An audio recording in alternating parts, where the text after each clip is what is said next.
I felt that he wasn't even hearing me. He was just quoting something out of some textbook that he had heard. And so I stopped him and I said, "Do you know where I have been?" "No." "Have you ever been in combat?" "No." "Have you ever been in the military?" "No." He's working for the VA. He's working for the military. He's a psychologist that has obviously went to school. He says, "Well, I've had schooling. I've worked so many years doing with PTSD victims and so on and so forth. That's why I'm working for the military." But he's never been where I've been.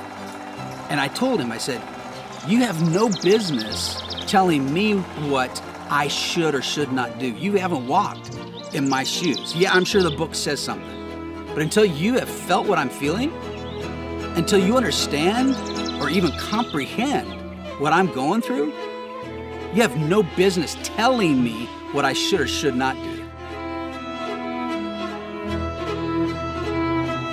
Welcome to the 1334 podcast. Today I've got another archived episode for you. This is Peace Mountain Ranch.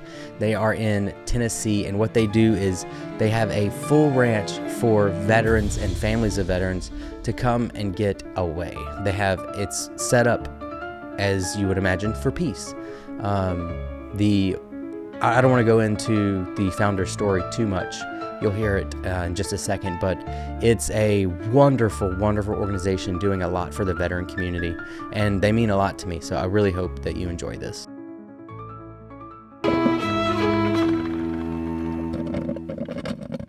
Well, this morning we're about ready to go over and open up the chickens and get them fed. They like these things called mealworms, kind of like crack for them. They just really like them. Starts them off in the morning. We're check our little baby chickens. We got 14 little baby chickens, and a couple turkeys, and then about 3 or 4 guys are going to go do that, and then 3 or 4 guys are going to go feed our horse Riella, and then we have to go to the backfield to check on the 4 cattle that we have and feed them and water them. All right. Where's Grant and Devin? I'm not waking people up. Are they still down there asleep? Yeah. All right. Well, let's just let them sleep. Let them sleep. That's all right. All right. I'll get them after dinner. Okay. So you got a half an hour. Well, maybe I didn't. Oh, I got my phone on me today. So we got time. We got an hour and a half for our devotions and coffee and breakfast. So it is 5:52, getting a little bit of a late start, but that's all right. We got a little bit more light. So let's hurry as quickly as we can. You guys are going to be done a lot earlier than us because we got to walk all the way out to the field. And the girls are already starting breakfast, and we've got biscuits and gravy with sausage in it, bacon, eggs coming. So that should motivate some stomachs. Yeah. All right. God bless, and we'll see you back for breakfast. Good.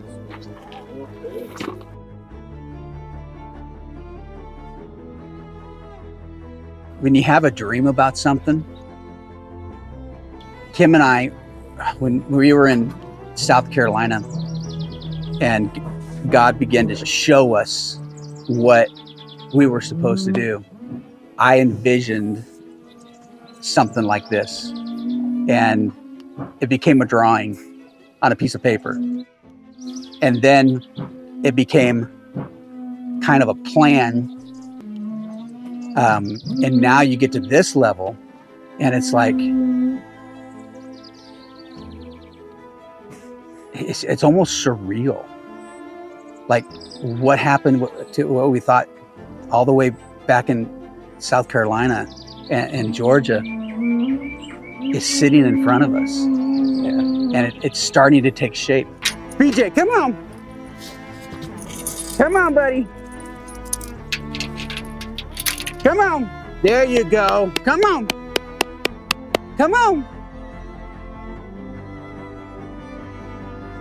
The long-term vision for Peace Mountain Ranch is that it becomes a place that people come to partake of what they need. Think of it like a refrigerator. When we are hungry or we are thirsty, we go to the refrigerator, we open it up, and we reach in there and we grab that something to drink, or that piece of fruit, or that sandwich, or that steak, or whatever it is that we want in that refrigerator. I want people, veterans, people in need, families of veterans, families of active duty people. It doesn't matter. When they come here, I want them knowing that they can't wait to get here to open up the refrigerator because they need A, or they need Z, or they need S. They just come and open the refrigerator. Yeah. Yeah, good girl. Here comes the big ones. Hey, Baldy. Hey, Baldy. Hey, buddy. It's okay. It's okay. It's okay. Yep, he's going to come in. Hey, buddy. Hey, buddy. It literally is giving us the ability to keep the cows out here by themselves, but the backside pond doesn't always get a full flow of water. Back there's the pond, and it's a spring, so it's fed. It just isn't fed so forcefully that it's rushing, right? So it's probably not the best source of water for the cattle. So we try to get clean water from up there.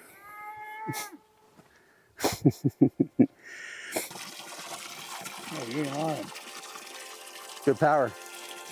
When did you start accepting people, and how many have you had? So last year we had 23. This year we have already had, I think we're over 24 already. And this is May. That's kind of amazing. We haven't even advertised. We're having our grand opening in June 11th. We haven't even advertised one day. We've not put anything in the newspaper.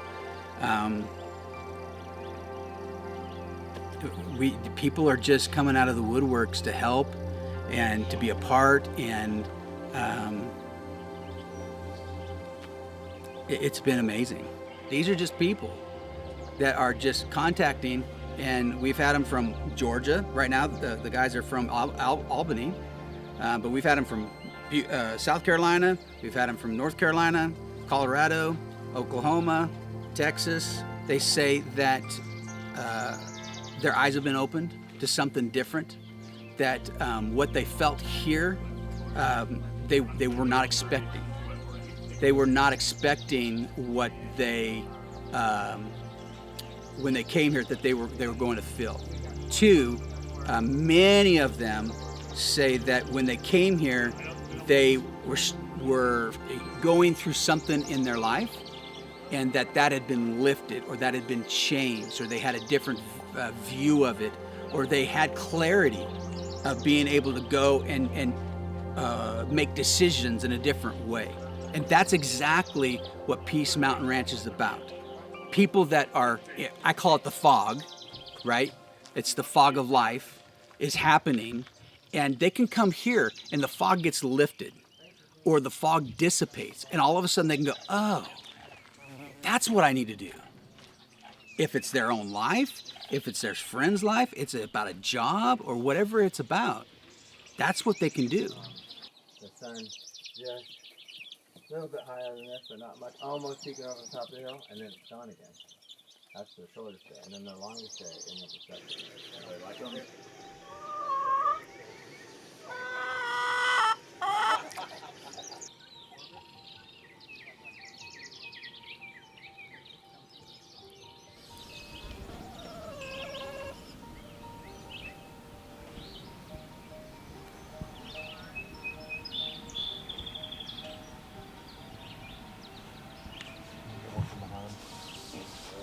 So, and Johnson City is, it's got everything.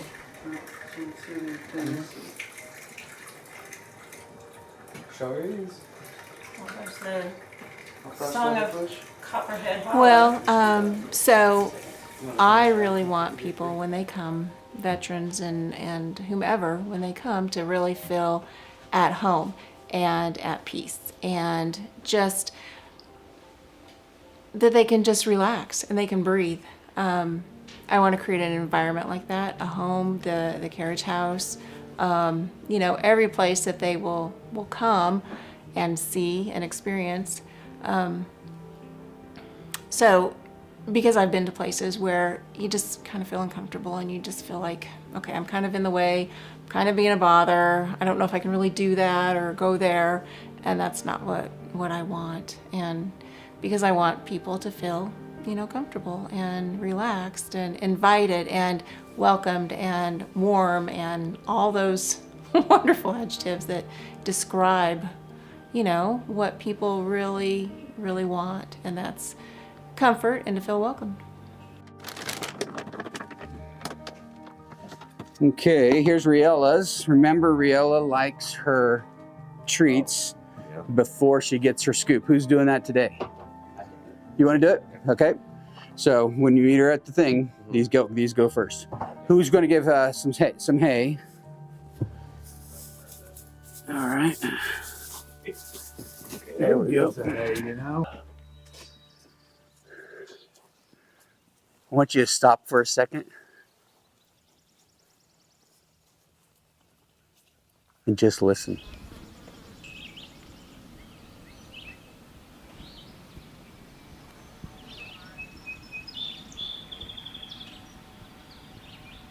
Isn't that amazing? The birds, you don't hear cars. You hear nature, hear the gobble. Turkey's talking. You hear the gobble? Isn't it beautiful? I love it.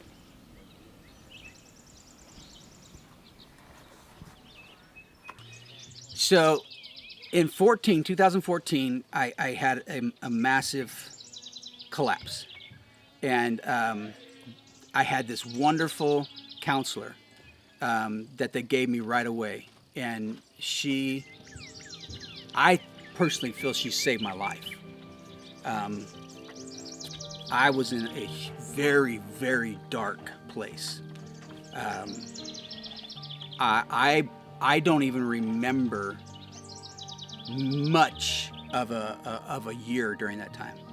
But what I do remember is that she went on some training or something for like 3 months. During that 3 months, they gave me a different person, and it was this guy. And they said, at first I said I wasn't going to see anybody. I'm connected to her. I don't want to talk to anybody else. I'll talk to her by the phone or whatever. And they said, well, she's in a situation, she can't do that. So here's this other guy. Just talk to him. And as I was talking to him, throughout our conversation, he would use these words, "You just have to," and then he'd say what I had to do. You can never fully understand what is going on inside of them. And to say that, you may think it's bringing them comfort, but it doesn't. They don't. They know that nobody can understand what they're going through. Stories are similar, experiences are similar. So, I listen, and I try to put myself in his situation, or try to see if he's being triggered, what's going on, if he's having anxiety, what's going on, if he's uncomfortable, is it something I can change, the environment or the surroundings or whatever. So it's just a lot of listening, a lot of putting yourself kind of in their shoes. But it just takes its time.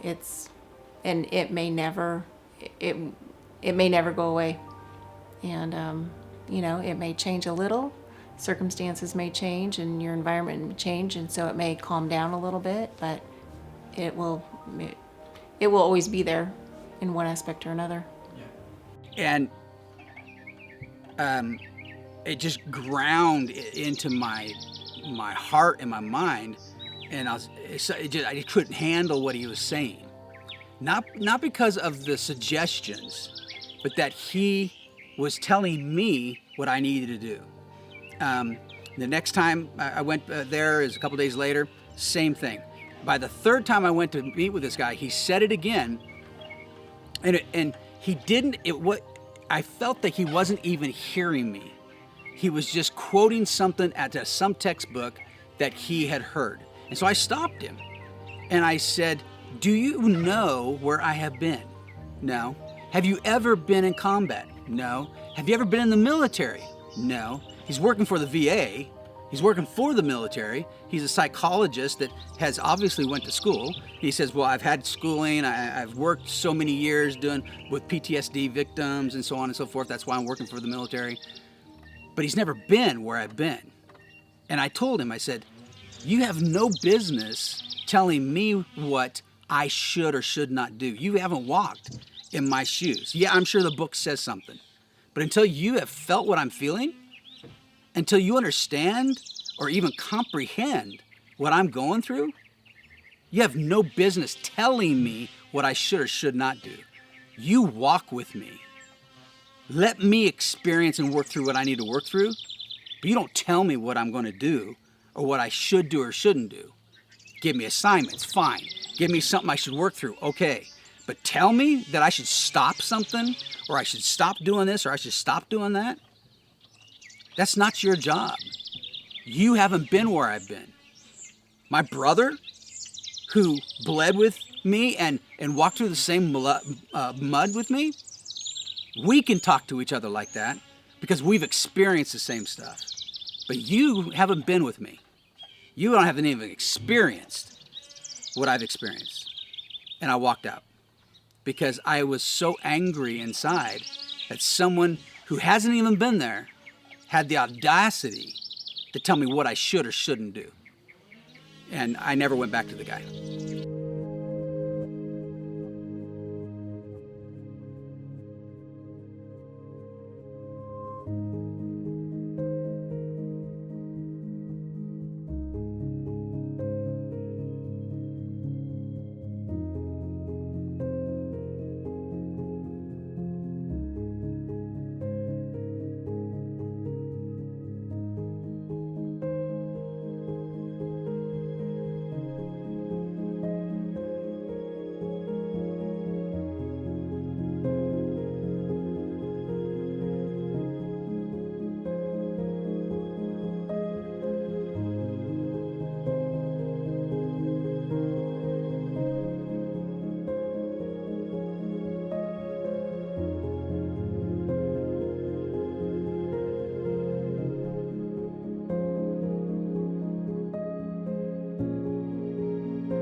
So I'm Jim Bogus. I spent 36 years in the Army, 24 of that on active duty. And before becoming a chaplain, I was enlisted for 6 years in the National Guard. And then I was an engineer officer and a transportation officer. And then I had a break when I went to become a chaplain, or went to seminary. And then because of 9/11, I came back on as a chaplain and spent another 10 years until I finally retired as a colonel. So that's my military background. On the civilian side, I have a master's of theological studies, a master of divinity, a doctor of ministry. I have 4 units of clinical pastoral education, which is what you are required to have to work as a hospital chaplain, to work in a hospital. And I also have a degree in strategic studies. So all of that comes together to help me to understand the military from private, because I've been to basic training. A lot of chaplains never went to basic training and enlisted basic training. I've spent time as an NCO. I've spent time as a line officer. I've spent time as a company commander. So I know what it's like to send people into battle. As a transportation officer in Iraq, there are no front lines. So when I sent my troops out the gate in that truck to transport stuff, they're getting blown up with roadside bombs just like everybody else was. So I've been there. I've done some of that stuff. As a chaplain, I supported mortuary affairs. So I knew what it was like to see those soldiers who were going home in a box. And I worked with the people who had to put the pieces together and put them in that box. And so I've seen the horrors of war. I've known people who have suffered tremendously because of the horrors of war. And so my heart aches for everyone who's ever had to go through that. And I want to see those who are having trouble dealing with that find hope and healing. And one of the visions and dreams that he has for a program is that when family comes, he envisions a time when maybe instead of just veterans coming, it may be the spouses coming, or it may be the children coming, a family's coming. And that's where he has approached me more with, as you say, maybe being more invested in the conversations and stuff, is when they might be here, because that's what I lived through. And Harvey didn't live through that. He was on the other end. So for him to identify that way is a little bit difficult. But it's not difficult for us who lived here, who day in and day out went to our closets and opened up the doors, and there's our spouse's stuff all the time there. We're setting the kitchen table minus one plate. So everything was a constant reminder day in and day out that husband's not here or your spouse isn't here. Disciplining children, I've got to do this myself. The car breaks down, I got a flat tire, I need a windshield wiper changed. You know, those are things that now we had to take care of or find somebody to do, and it wasn't always the easiest. We second guessed sometimes. Is this the right person to go to, or who do I go to get this done?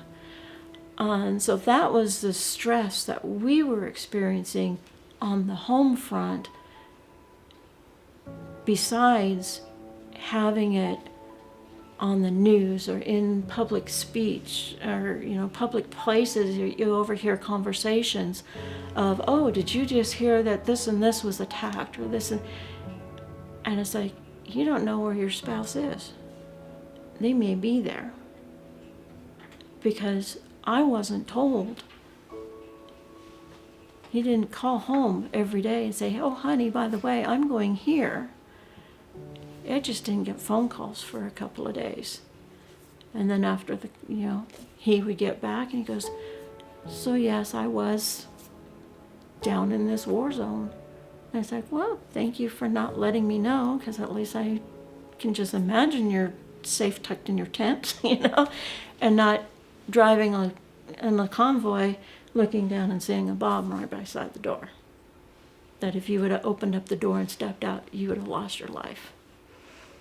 So that's what we lived with at home. And I'd miss him terribly, and some people would say, well, it's just like he's he's just gone for a couple of weeks, or like an over the road truck driver. It's like, well, yeah, he's gone for that long period of time, but the over the road truck driver, yes, has to worry about stupid cars cutting him off and all that type of thing, or the dangers of the road, but most likely if they go to bed at night and put their head down at night, they can sleep. Whereas where our guys were, they lay their head down at night and they have to keep an eye open, an ear open, or whatever, because they got bombs flying over their heads. So it's a different scenario. It's not the same.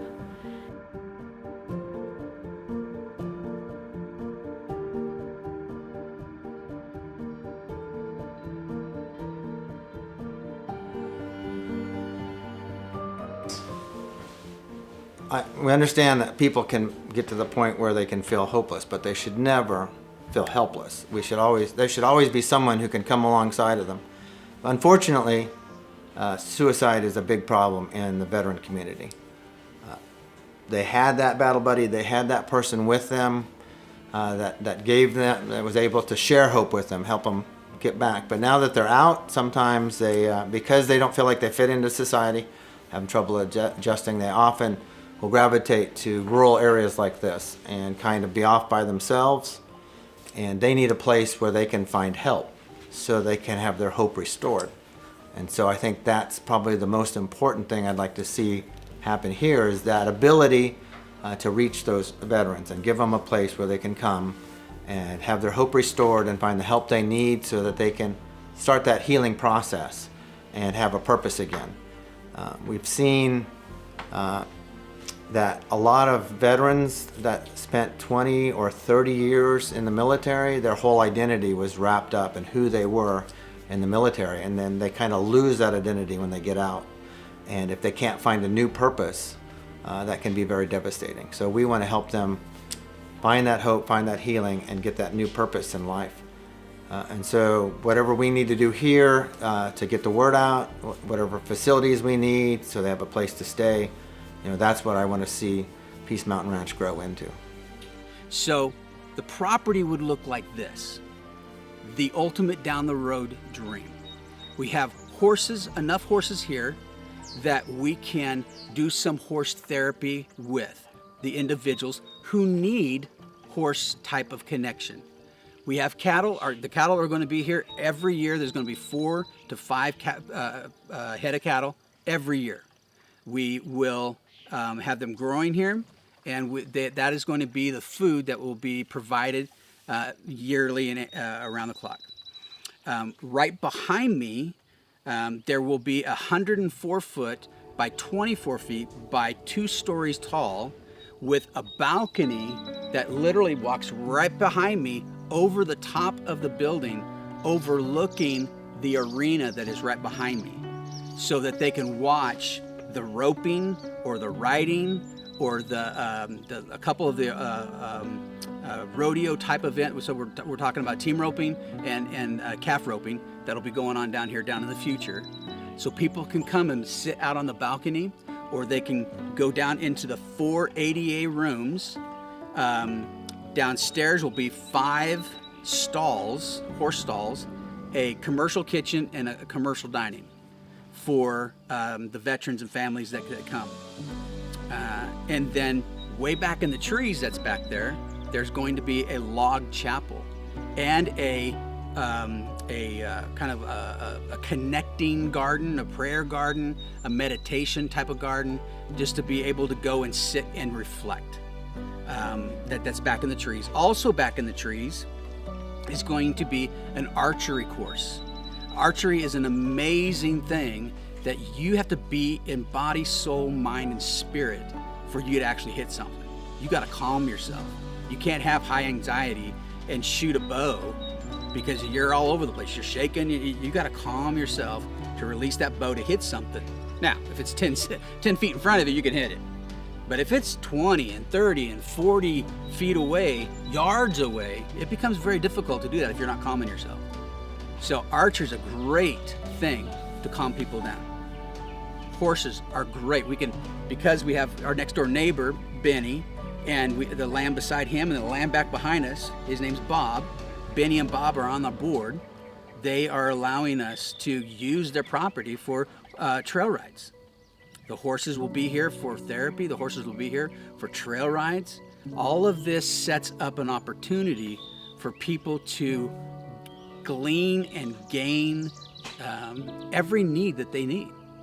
They open the refrigerator and they grab whatever it is that they need to be able to sustain their life for that moment and for the future yet to come.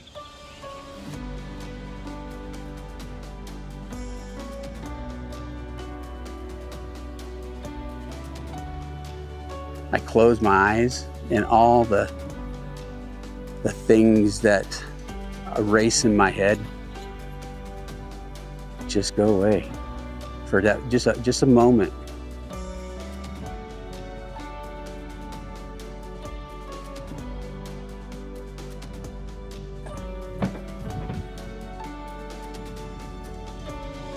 And talk with other veterans that have gone through the exact same thing they have. Have y'all talked to the guy who lives up here on Iron Mountain? I think it's called Area 7. Otherwise, it was 100 and...